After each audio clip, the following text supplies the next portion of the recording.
할렐루야, 믿음의 성도 여러분, 한 주간 또 잘 지내셨습니까? 이번 주는 여호수아 요약으로 여러분과 같이 은혜를 나누고자 합니다.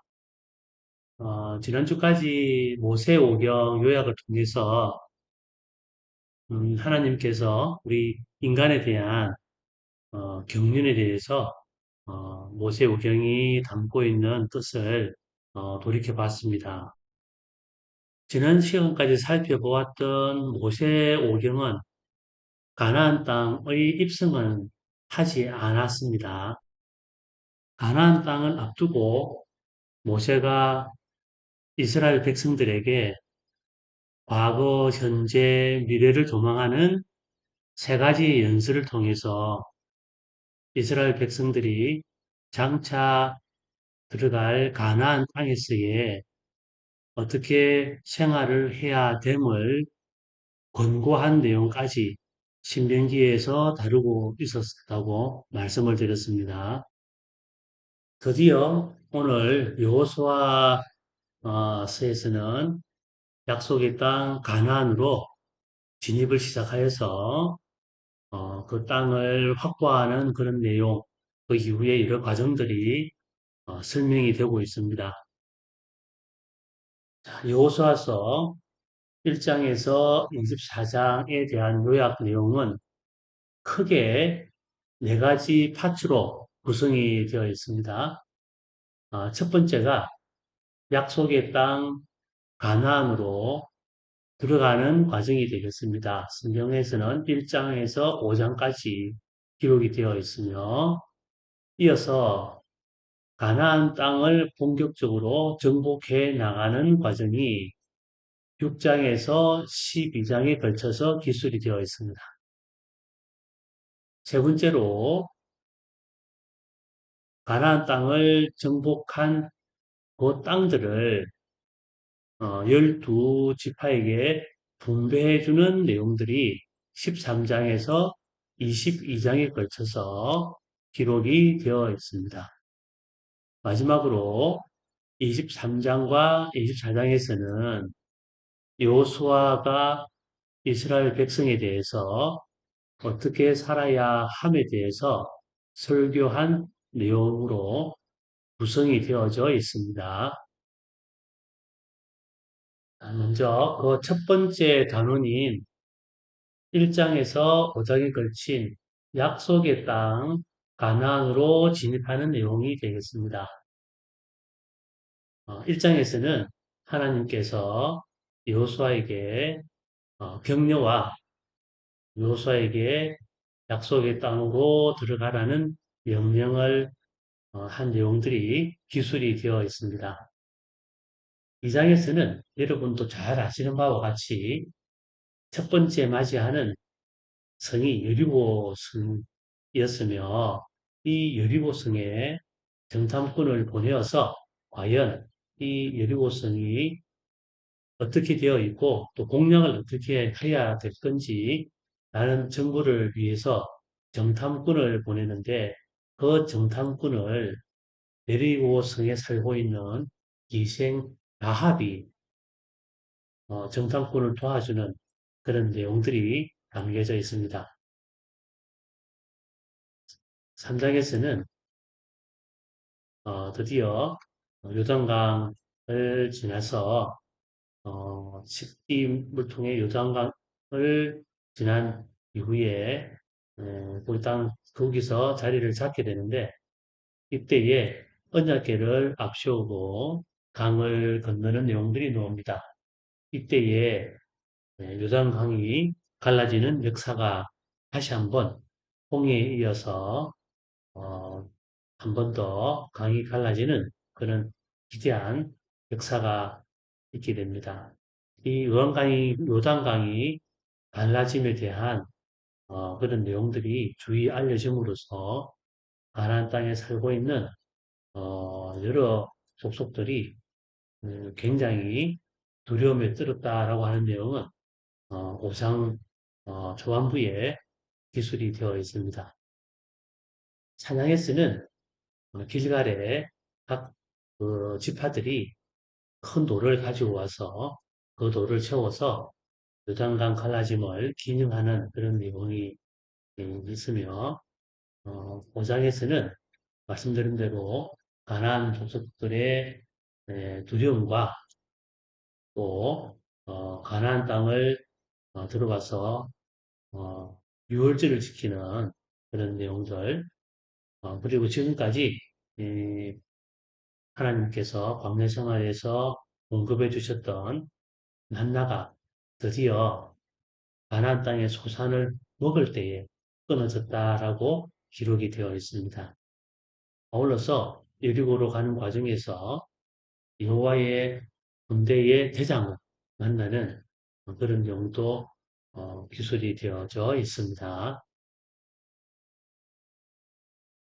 두 번째 부문으로 가나안 정복이 되겠습니다. 본격적으로 가나안 땅에 살고 있는 이방 가나안 땅의 원주민들을 정복해 나가는 그런 과정이라고 할 수가 있습니다. 6장에 여러분 잘 알고 계시는 여리고성을 공략하여 여리고성을 무너뜨리는 그런 과정들이 있습니다. 하지만 이 여리고성을 칼이나 활이나 어떤 전쟁의 무기로 한 것이 아니라 성경에서도 정말 많은 은혜를 주고 있는 오직 하나님께서 말씀하셨던 방식으로 그 여리고성을 무너뜨리게 되었는데 여러분도 잘 아시는 바와 같이 6일간은 여리고성을 한 바퀴만 돌고 그리고 7일째 여리고성을 7바퀴를 돌고 나서 일제히 나팔과 함성으로서 그 여리고성의 견고한 성벽이 무너져 내림을 성경에서는 잘 기술해주고 있습니다. 물론 라합과 그 가족은 구원을 받게 되었다는 내용으로 6장의 위대한 가난한 정복의 첫 관문을 아름답게 하나님의 은혜로 진행되었음을 잘 설명해 주고 있습니다.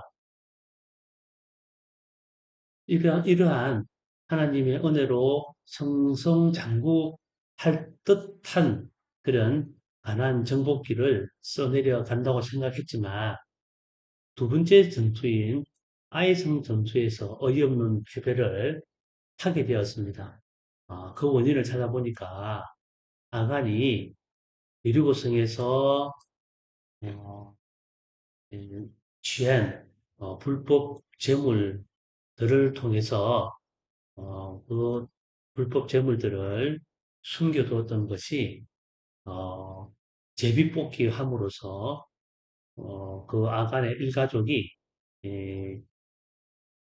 그런 불법 재물들을 은닉하고 가지고 있었던 것으로 그렇게 확인이 되었고 이 아간 일가족들을 돌로 쳐 죽이는 그런 사건이 기록이 되어 있습니다. 7장에서는 두 번째 전투인 아이성 전투를 진행을 합니다. 그런데 아이성 전투에서 어이없이 패배를 하게 되었고 패배의 원인을 확인하는 중에 하나님께서 진노하셨음을 알게 되었는데 그 이유는 아간이 앞에 6장 여리고성을 어, 정복할 때에 거기서 하나님께서 말씀하신 온전히 하나님께 바쳐야 될 그런 물건들을 아간이 빼돌려서 언직해 있는 그런 관계로 하나님께서 진노의 어, 내용으로 아이성에서 패배를 하게 되는 사건이 있었습니다. 그래서 패배를 한 원인에 대해서 제비뽑기를 해보니 결국 아간 일가족이 권력이 되었고 아간 일가족이 빼돌린 그런 재물들을 확인하고 그 일가족을 심판하는 일들이 7장에서는 벌어지게 됩니다. 이렇게 정리를 하고 난 이후에 다시 아이성 전투를 하게 되고 아이성 전투를 승리함으로써 아이성을 확보하는 그런 내용들이 이 기술이 되어 있습니다. 네, 구상에서는 어, 가나안 땅에 살고 있는 기므온 백성들이 자신들의 정벌을 당할 것을 두려워해서 마치 먼 땅에서 와서 이스라엘 백성에게 항복하는 듯한 그런 이 거짓말에 속아서 요수아와 이스라엘 백성들이 이 기므온 백성들을 멸망시키지 않겠다는 약속을 해주게 되는 그런 내용이었는데 이 부분은 하나님에게 이런 내용들을 알려서 보고하고 확인을 하지 않음으로써 발생된 그런 내용입니다. 결국은 기므온 백성은 가나안 땅에서 종으로서 살아남는 그런 내용들로 구장에서는 기술이 되어져 있습니다. 10장에서는 이 기므온에 대해서 어, 가나안 땅에 살고 있는 특히 예루살렘 인근에 있는 그런 연면들을 구성을 해서 침공을 하게 되는데 여호수아 군대가 지원을 해서 승리를 하게 되고 아모리 다섯 왕들을 사형시키고 땅을 취함으로써 가나안 남방 땅을 정벌하는 그런 과정이 10장에서는 기술이 되어 있습니다. 이어서 11장은 가나안 북방 땅을 정복해 나가는 내용들이 있고 하솔왕 연합군으로 구성되어 있는 가나안 북방 땅을 전쟁에서 승리하는 그런 내용들이 기록이 되어 있습니다. 이 단원의 마지막인 12장에서는 초기에 모세가 정복한 왕들과 여호수아가 정복한 왕들 총 31왕에 대해서 기술이 되어 있고 그리고 정복하지 못한 지역 블레셋, 거술, 가사나 시돈 등의 지역에 대해서도 간단하게 정복하지 못했다는 내용으로 정복기에 대한 내용들이 6장에서 12장에 걸쳐서 기술이 되어 있습니다. 참으로 가나안 정복기는 6장에서 12장까지 기술되어 있는 그런 내용으로 보면 오랜 시간을 통해서 가나안을 정복을 한 내용으로 기술이 되어 있고 또 시간이 너무 많이 가다 보니까 계속해서 정복을 정복에만 할 수가 없는 상황으로 해서 드디어 13장과 13장에서 22장까지는 그 정복된 땅을 분배하는 그런 내용들이 기술이 되어져 있습니다. 13장은 여호수아가 노시아에서 더 이상 전쟁에만 계속해서 몰두할 수가 없어서 여호와께서 땅 분배를 명령을 하셨습니다. 이미 모세 때에 요단 동쪽 기업에 대해서 경계를 설정을 해 둔 바가 있습니다.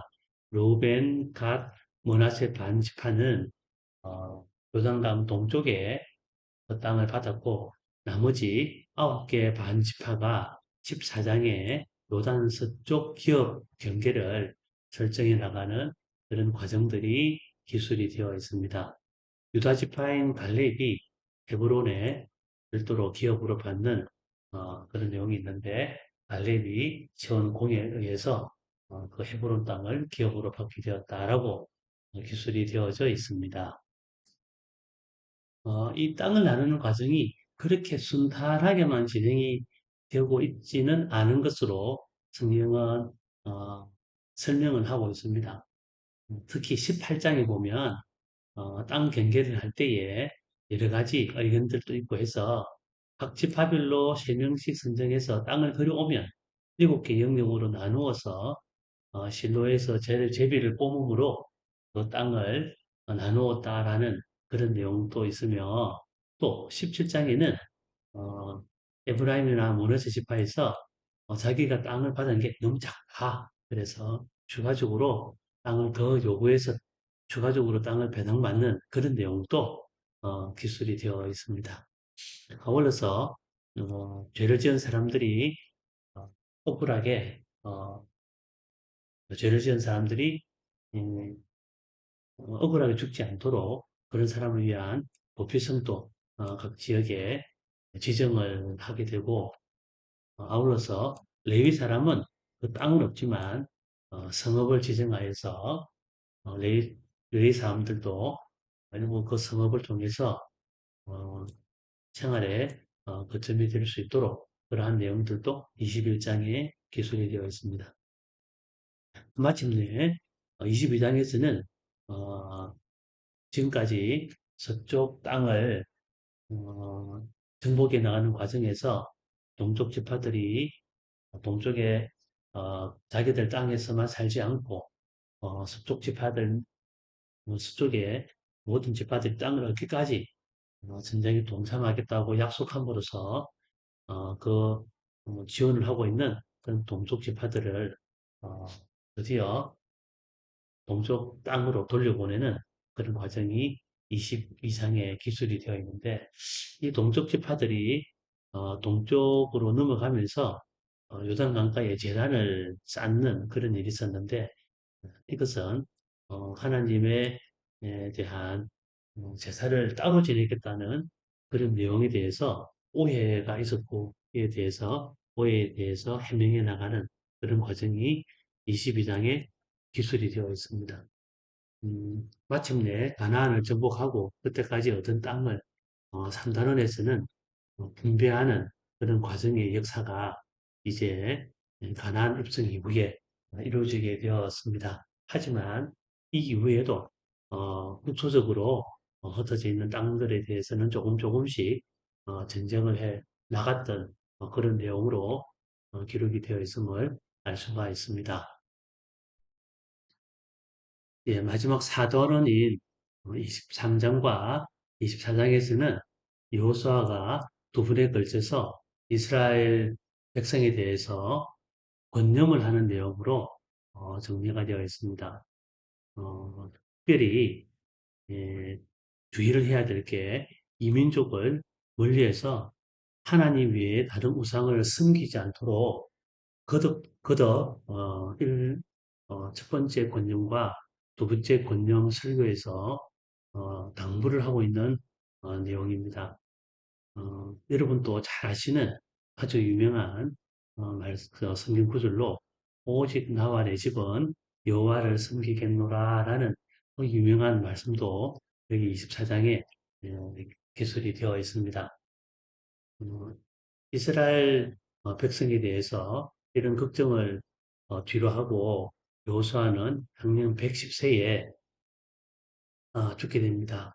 어, 세라에 장사되었다고 되어 있고 그 인근에 요셉의 뼈가 마찬가지로 장사가 같이 되는 그런 내용인데 그 땅은 야곱 당시에 구입이 되었다라는 내용도 기술이 되어 있습니다.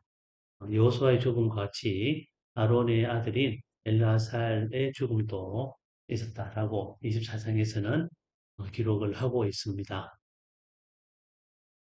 이상으로 여호수아서 1장에서 24장 요약을 여러분과 같이 살펴보았습니다. 드디어 모세 오경을 어, 마무리하고 활용 점정을 하는 그런 내용으로 가나안 땅에 진입하여서 정복을 하고 그 땅을 분배하는 과정까지 기술이 되어 있습니다. 모세 오경 외에 여호수아서를 포함해서 육경이라고 하는 그런 여러 가지 설들도 하자고 하는 설들도 많이 있습니다. 여호수아서는 모세 오경의 5권 책을 이어서 완성의 그런 책임을 알 수가 있어서 모세 오경과 같이 꼭 읽어보는 그런 성경으로 이해를 하시면 좋을 것 같습니다. 이상 여러분과 같이 여호수아서 요약으로 같이 은혜를 나누었습니다. 감사합니다.